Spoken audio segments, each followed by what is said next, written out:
Educação como mercadoria. A premissa do filme A Escola da Desordem retrata uma escola formalizada a partir de uma praxe tradicional. A gente vê no filme um exemplo claro de uma educação transformada em mercadoria. Nesse sentido, o filme gira em torno de uma advogada que foi formada na escola, mas ela vem processar a escola porque um aluno conseguiu completar o colégio sendo aprovado em diversas disciplinas de diversos professores, sem ao menos aprender a ler ou escrever. Isso gira diversas discussões no sentido que alguns professores eles acabam mudando, tentando se preocupar com o processo de ensino-aprendizagem, se preocupar com os alunos, a vivência dos alunos. Já a grande maioria dos professores, cerca de 80%, 85%, ele está preocupado em terminar o processo no sentido que eles não se responsabilizem pelo ocorrido e continuem recebendo seus salários da forma como sempre ocorreu, mas não se importando se a escola está um caos ou não está. Nesse sentido, a gente vê que o processo acaba sendo completo quando a escola, ela não de certa forma admite a culpa, mas ela chega em um acordo de pagar $150 mil pelo processo, dessa forma beneficiando o acusador, mas só financeiramente. A gente não vê, a partir de um senso comum, a gente imaginaria que seria solucionado, sendo que esse aluno ele teria que ser aprovado tendo aprendido a ler e escrever.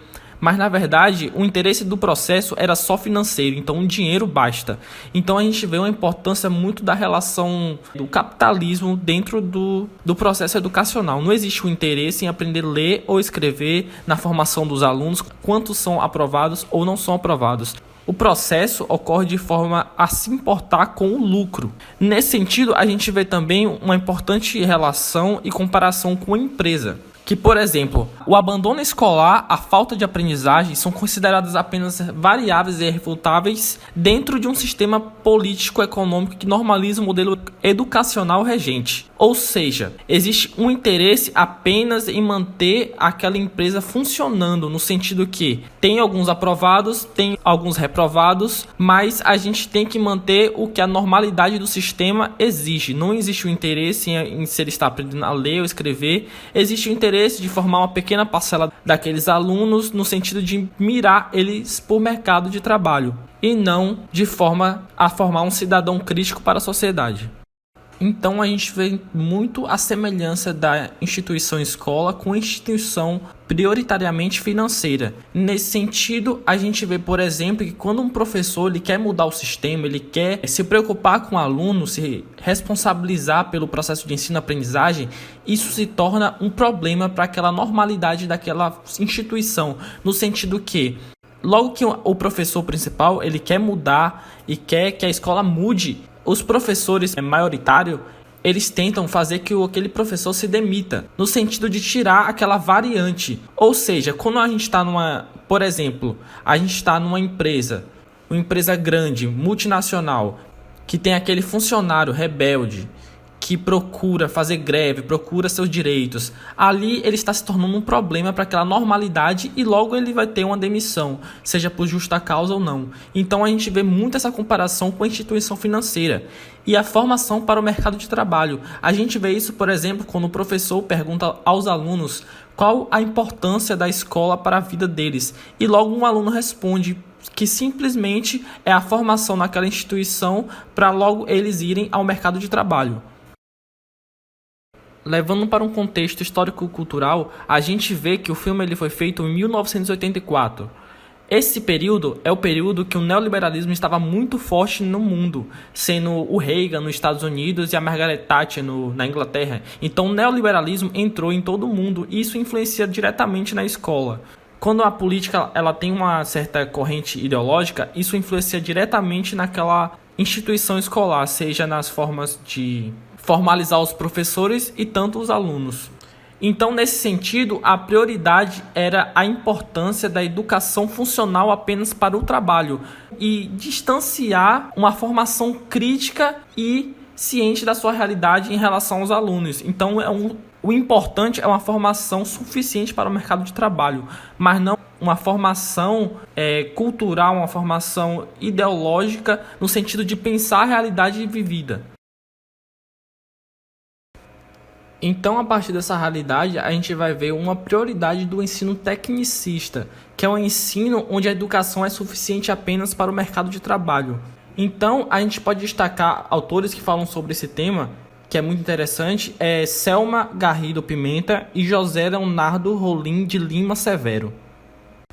Então, a partir desse contexto, a gente vê uma citação muito interessante dos autores, que eles falam: a didática instrumental tecnicista dos anos 70 se respaldou à compreensão da prática sem teoria, parece estar sendo invocada pelos empresários da educação, o que configura um neotecnicismo, ou seja, aquele tecnicismo presente naquela escola mesmo do filme, a gente vê que está voltando atualmente.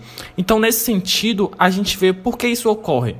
Porque as corporações financeiras, elas estão cada vez mais presentes no Estado brasileiro, se enraizando em todos os níveis. Então, quando a gente não vê aquele empresário diretamente na política, a gente vê ele influenciando diretamente os políticos a favorecerem a sua forma de organizar a sociedade. Então, nesse sentido, a gente vê a priorização do praticismo na formação profissional docente. A gente vê também que eles priorizam investir contra os custos de licenciatura, que basta a forma prática, não interessa a teoria nem a ideologia. Então, o praticismo, ele é suficiente para a formação docente. E a gente vê também que eles estão muito influentes e eles fazem parte dos órgãos que elaboram as diretrizes curriculares nacionais e estaduais para a formação dos professores. Então, eles acabam influenciando diretamente a formação dos professores. Isso é muito interessante e é muito preocupante ao mesmo tempo, porque os professores, eles são um pilar inicial para que ocorra o processo de ensino-aprendizagem. Então, se aquele professor não tem uma formação didática, metodológica bastante concreta, ele não tem formalidade suficiente para formar um cidadão crítico e ciente da sua realidade para a nossa sociedade.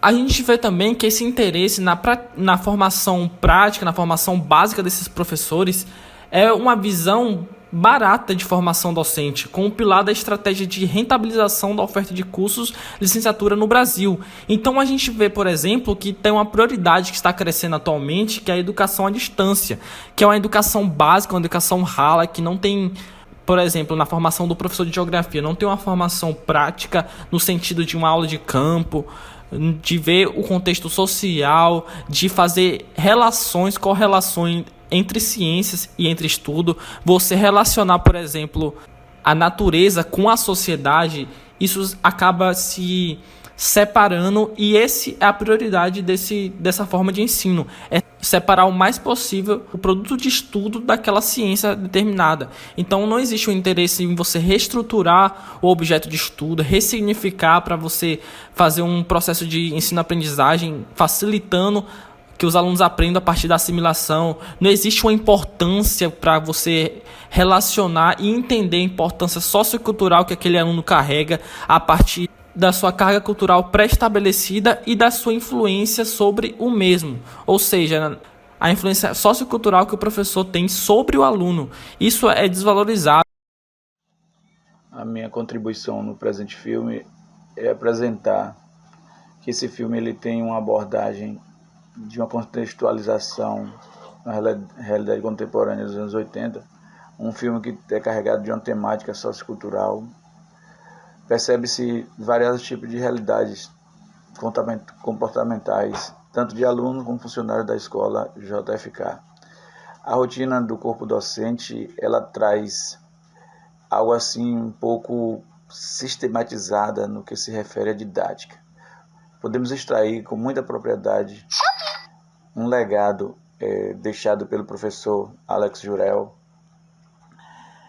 de um trabalho que ele construiu, principalmente no que toca à sua metodologia. Durante toda a sua trajetória, o processo de ensino-aprendizagem lhe fez despertar na sua aluna Lisa Hammond, não só necessário no seu aprendizado, mas também nos conceitos, que é importantíssimo para a sua formação, principalmente como sujeito crítico. Isso se concretiza no momento da discussão entre o professor Jurel e a sua aluna, agora advogada. Demonstra que ela tinha um ideal construído em sua formação profissional. Isso é fruto principalmente da interiorização que ela foi passada por esse professor durante sua formação. E diante desse contexto, a gente pode observar particularidades de diversas situações que os alunos atravessavam, e a gente observa que cada um tinha um problema em particular. Mas assim, a didática empreendida por esse professor, ela faz a diferença nessa aluna. E isso fica evidenciado no momento em que eles discutem sobre a educação. E aí fica nítido e provado por Lisa Raymond que não só ela teve o necessário aprender para ter a sua formação e passar de ano, mas ficou inserido na sua vida interior, tudo que esse professor passou para ela. E isso também tem muito a ver com a conscientização de um professor, que ele não estava, demonstra que não somente estava ali para passar os conteúdos ou algo assim, mas realmente fazer a pessoa vivenciar. E eu tenho certeza que esse aprendizado que esse professor, no processo de ensino, aprendizagem passado por essa aluna, ela fez a diferença. E poderia muito bem essa aluna não ter se preocupado com aquela questão, mas isso ficou provado, que ela realmente se preocupava com a questão da educação como um parâmetro único que seria capaz de modificar aquele contexto daquele aluno, que ela pedia que ele não desistisse. Então, a didática, ela a serviço da formação pessoal de cada aluno, ela demonstra o resultado de um trabalho que o professor tinha 15 anos. E naquele momento, ele foi confrontado e ele aprendeu um método diferente de aplicar os seus conteúdos, e o resultado foi aquele que nós todos podemos ver. Então, nós temos a certeza de que a educação vale a pena. A didática é um campo de estudo que busca desenvolver técnicas que facilitem a compreensão e entendimento dos conteúdos para um indivíduo ou grupo de pessoas. Muito antes dela existir como disciplina, os docentes já entendiam a importância de adequar a sua linguagem científica para a proximidade do aluno, de maneira que não houvesse perdas na qualidade. Então, ela surge da necessidade de tornar o ensino mais inclusivo, garantindo que todos aprendam, cada um com suas singularidades. Alguns autores entendem que para ser professor é preciso dominar alguns saberes. Maurício Tardif e Selma Garrido Pimenta defendem a ideia de que esse profissional precisa ter em mente que seu ofício é muito além dos domínios do conteúdo. Há saberes cruciais que vão determinar a qualidade docente. São eles os saberes curriculares, profissionais, disciplinares e experienciais. O filme A Escola da Desordem, apesar de ser produzido nos Estados Unidos, contempla a realidade de muitas escolas brasileiras, que são tomadas por violência e despreparo de muitos profissionais inseridos no âmbito educacional. O ambiente é marcado por uma agitação intensa entre pessoas que trabalham na JFK, que torna um cenário caótico e conturbado. A insatisfação com uma melhor remuneração é evidenciada por muitos deles, onde reflete na autoestima profissional, e isso acaba tendo impactos negativos dentro de sala. A mudança passa pela sensibilidade de Alex Jurel e Lisa Raymond. Jurel é convencido de que precisa ajudar essas crianças, uma vez que muitas delas estavam sendo aprovadas sem serem alfabetizadas. Então, o protagonista muda sua abordagem, fazendo perguntas e tentando entender a experiência que esses jovens estavam tendo na escola. O relato deles são de que os assuntos estavam muito distantes da realidade local e que os conteúdos eram transmitidos puramente com a intenção de formar profissionais para o mercado de trabalho. No meio de tanta coisa errada, foi possível constatar um exemplo positivo de didática explicitada no filme. É quando o professor de história, Gower, se fantasia para ficar parecido com o ex-presidente dos Estados Unidos, o Abraham Lincoln. Ele incorpora o personagem e consegue a atenção unânime da sala. Aquela mudança repetida no cotidiano das aulas tirou os alunos da mesmice e do tédio que era com o antigo professor e tornou as aulas de história muito mais interessantes para essas crianças.